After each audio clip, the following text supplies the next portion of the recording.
Human beings often assume that life is something that happens after surviving the work week, as though existence truly begins only when the obligations of labor fade into the distance. Yet modern statistics reveal a startling truth. The beginning of the work week consistently aligns with a spike in fatal heart attacks. The hour when millions prepare to step into professional lives they dread corresponds uncannily with the moment their bodies collapse under the weight of accumulated emotional strain. This is not a coincidence, but a profound sign of a deeper crisis, one of meaning, purpose, and the misplaced priorities of contemporary society. We live in a world where the majority of our adult years are spent working, not merely working, but surrendering vast spans of time to occupations that seldom nourish the soul. If the average lifespan stretches close to 80 years, the proportion given away to employment is staggering. From adolescence until near old age, the rhythm of most lives is governed by labor. What this reveals is not merely a societal structure, but a philosophical dilemma. How should a human being spend the majority of their finite existence? Seneca once wrote, "It is not that we have a short time to live, but that we waste a lot of it."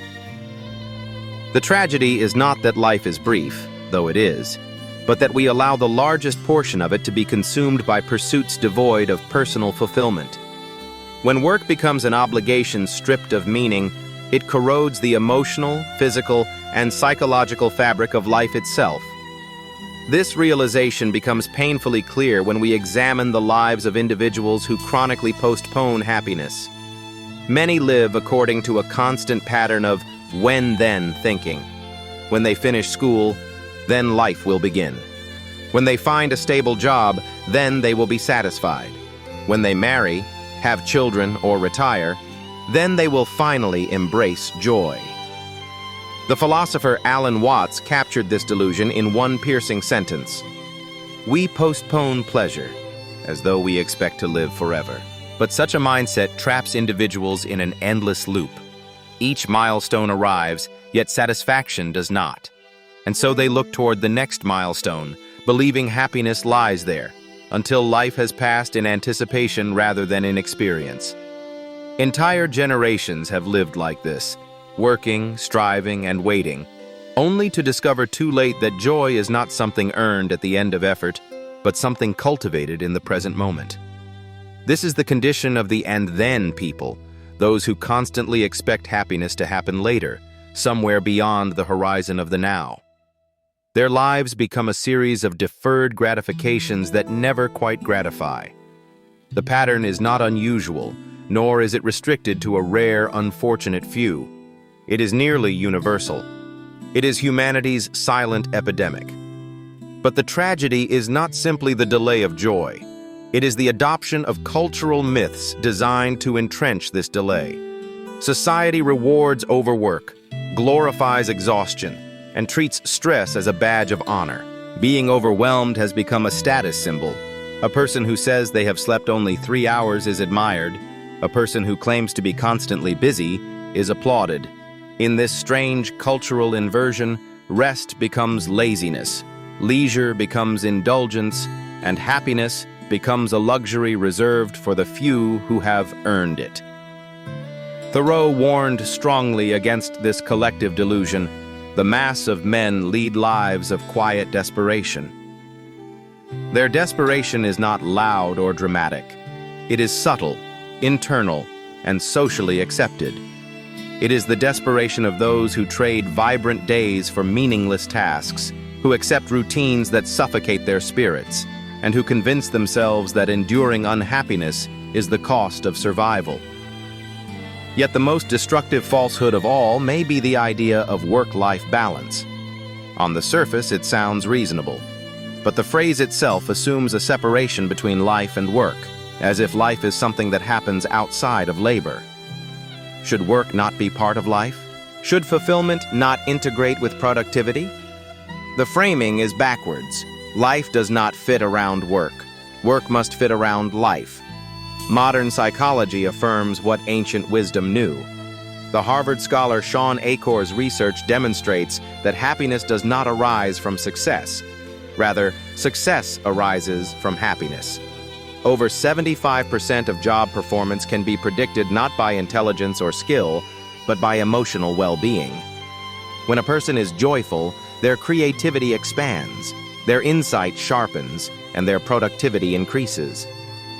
Happiness is not a byproduct of achievement. It is the foundation upon which achievement is built. This aligns with the insights of Aristotle, who insisted, "Happiness is the meaning and the purpose of life, the whole aim and end of human existence." If we accept this, then to sacrifice happiness for work is to sacrifice the primary purpose of living. And yet millions do just that, year after year, decade after decade. This raises an urgent question. What should one do when work consumes most of life but fails to nourish the soul? Two paths emerge. One is to seek work that ignites passion, that awakens creativity, that aligns with one's deepest values. The other is to infuse the existing work with meaning, bringing intention, compassion, and purpose into the environment one already inhabits. The Stoic philosopher Marcus Aurelius taught, "The happiness of your life depends on the quality of your thoughts." This means fulfillment is not merely an external condition, but an internal discipline. Even so, it is not easy. Choosing happiness, especially when circumstances seem rigid, is a challenge that requires courage and self-honesty. Anyone who claims otherwise reduces a profound existential struggle to a cliché. The truth is this: happiness demands responsibility. It requires that one confront the fears, routines, and social expectations that keep them imprisoned. Most importantly, it requires recognizing a simple, powerful truth spoken by the Buddha more than 2 millennia ago. The problem is, you think you have time. This illusion that life can be postponed seduces people into tolerating misery indefinitely. But time is not guaranteed. Each day is not a promise, but a fragile opportunity. The urgency is magnified by the physical consequences of emotional unhappiness. The body rebels when the heart is not aligned with one's actions. A life lived in tension erodes vitality. A routine filled with dread depletes the nervous system. People do not merely dislike jobs they hate. Their bodies deteriorate because of them. A life without meaning is not just unfulfilling, it is dangerous. Thus, the central thesis emerges.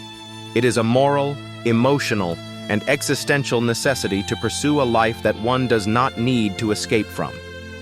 To wait for happiness is to invite regret. To postpone joy is to accelerate decline. This thesis does not argue that challenges should be avoided or that discomfort is inherently harmful. Growth often requires effort, but effort undertaken with meaning strengthens the spirit, while effort undertaken in misery weakens it. Nietzsche understood this distinction deeply when he wrote, "He who has a why to live can bear almost anyhow." When work is connected to purpose, the burdens become bearable, even empowering. When work is disconnected from purpose, the burdens become toxic. Therefore, the solution is not merely to work less, but to live more, to reclaim authorship of one's life, to stop viewing existence as a video game where failing simply leads to a respawn. This life is singular, irreplaceable, irreversible, finite.